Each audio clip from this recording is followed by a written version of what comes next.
കുറച്ച് ചക്കക്കുരു ഉണ്ടായിരുന്നു. അതിനെ ഞാൻ തൊലി കളഞ്ഞ് കഴുകി വൃത്തിയാക്കി എടുത്ത് വെച്ചതാണ്.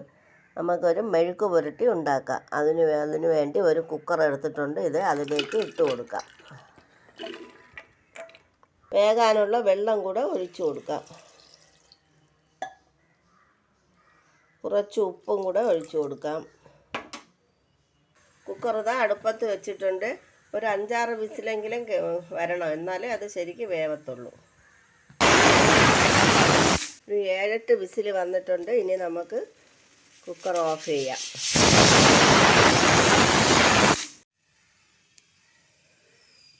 ഇതൊരു പാത്രം അടുപ്പത്ത് വെച്ചിട്ടുണ്ട്. അപ്പോൾ വെളിച്ചെണ്ണ ഒഴിച്ചു കൊടുത്തു, കടുക് ഇട്ടു. ഇതിലേക്ക് അല്പം കറിവേപ്പില ഇട്ട് കൊടുക്കാം.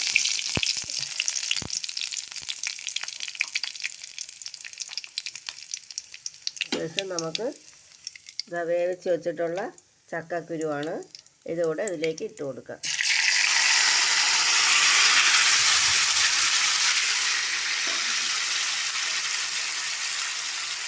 ഇതിലേക്ക് അല്പം കുരുമുളക് പൊടി കൂടെ ചേർത്ത് കൊടുക്കാം. ചക്കക്കുരു ആണല്ലോ, ഗ്യാസിൻ്റെ പ്രശ്നമൊന്നും ഉണ്ടാവാതിരിക്കാനാണ് കുരുമുളക് ഇട്ട് കൊടുക്കുന്നത്.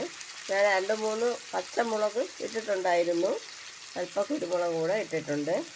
നമുക്കൊന്ന് നല്ലതുപോലെ ഒന്ന് മിക്സ് ചെയ്ത് കൊടുക്കാം. നല്ല ടേസ്റ്റാണ് മെഴുക്ക് പുരട്ടിയൊക്കെ. വെളിച്ചെണ്ണയിലൊക്കെ നമ്മൾ മെഴുക്ക് പുരട്ടി എടുക്കുമ്പോൾ നല്ല അടിപൊളി ടേസ്റ്റാണ്. പണ്ടുള്ളവർക്കൊക്കെ അറിയാം, ഇവിടെ കുട്ടികൾക്കൊന്നും അറിഞ്ഞുകൂടാമെങ്കിൽ ഒന്ന് കാണിച്ചു എന്നേ ഉള്ളൂ. ഇതേപോലുള്ള പഴയകാല വീഡിയോകളെല്ലാം ഇഷ്ടപ്പെടുന്നവരുണ്ടെങ്കിൽ ഒന്ന് ലൈക്ക് ചെയ്ത് സബ്സ്ക്രൈബ് ചെയ്ത് ഷെയറെല്ലാം ചെയ്യണേ.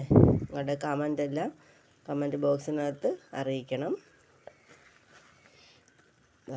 റെഡി ആയിട്ടുണ്ട് നമ്മുടെ ചക്കക്കുരു മെഴുക്ക് പുരട്ടി.